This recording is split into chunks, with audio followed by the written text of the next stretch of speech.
সচিবালয়ের আগুনের ঘটনাটা একদম কেবলই ঘটেছে, আপনারা জানেন। সো এটার ব্যাপারে ডিটেলসটা আমরা এখনও পাইনি, এটা পেলে আমরা বলবো। বাট গুরুত্বপূর্ণ স্থাপনায় হামলা, যেটা আমি অলরেডি বললাম যে বিভিন্ন কেপিআই এর নিরাপত্তার বিষয়টি অবশ্যই আমাদের দায়িত্বভুক্ত, এবং এটার বিষয়ে আমরা আজকে না, এটা অনেক আগে থেকে আমরা যখন থেকে সেনাবাহিনী মোতায়েন হয়েছে তখন থেকে আমরা প্রত্যেকটা আইন শৃঙ্খলা রক্ষাকারী বাহিনী এবং এইসব কেপিআইয়ের সাথে সংশ্লিষ্ট যারা আছেন প্রত্যেকের সাথে সমন্বয় করে প্রত্যেকটার হুমকি পর্যালোচনা করা হয় এবং সেই অনুযায়ী ব্যবস্থা গ্রহণ করা হয়। যেটা বললাম, বিষয়টা খুবই সাম্প্রতিক। সো এটার ইনভেস্টিগেশনটা হবে, ইনভেস্টিগেশনটা হলে আমরা বলতে পারবো আসলে এটার পিছনের অগ্নিকাণ্ডের পিছনে কারণটা কী ছিল, এটা কি অ্যাক্সিডেন্ট নাকি কেউ করেছে।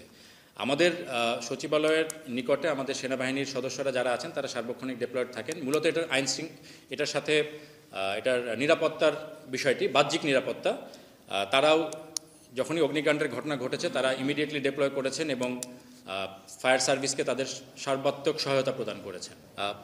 ইনফরমেশনটা আমরা জানি, ইন্টেলিজেন্স ছিল না বলবো না, এখানে মূলত বিষয়টা পুরনো জমি জমা সংক্রান্ত একটা বিরোধ অথবা একটা সমস্যা ছিল, এটার ফলশ্রুতি হিসেবে ঘটনাটা ঘটেছে। আপনারা নিশ্চয়ই এটা দেখেছেন রিপোর্ট। সো এটা তো গত 25 তারিখের কথা। সো এটা অবশ্যই এটার ঘটনা কারা ঘটিয়েছে সেটা খতিয়ে দেখা হবে এবং সেই অনুযায়ী প্রয়োজনীয় ব্যবস্থা অবশ্যই গ্রহণ করা হবে। এই শব্দটা রিলেটিভ, স্ট্যাটিস্টিক্যালি অবনতি হয়নি, বাট হ্যাঁ অনেক ঘটনা ঘটছে এবং এটা আমাদের নজরদারিতেও আছে।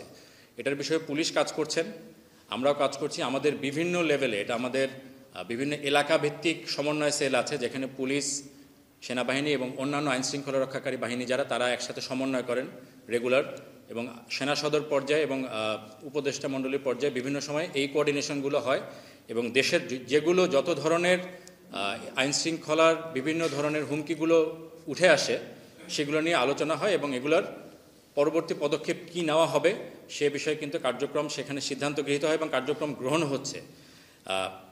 পুলিশ প্রাইমারিলি কাজ করছেন, প্যারালালি আমাদের সেনাবাহিনীর যে পেট্রোল বা আমাদের বিভিন্ন ক্যাম্প থেকে যারা আছেন তারাও এই বিষয়ে কাজ করছেন এবং এখানে দুই ধরনের অপারেশনই করা হয়। কিছু টার্গেটেড, যেখানে আমরা তথ্য পাই সেগুলো ইনফরমেশন নিয়ে কিছু অ্যারেস্ট করা হয়েছে ইতিমধ্যে।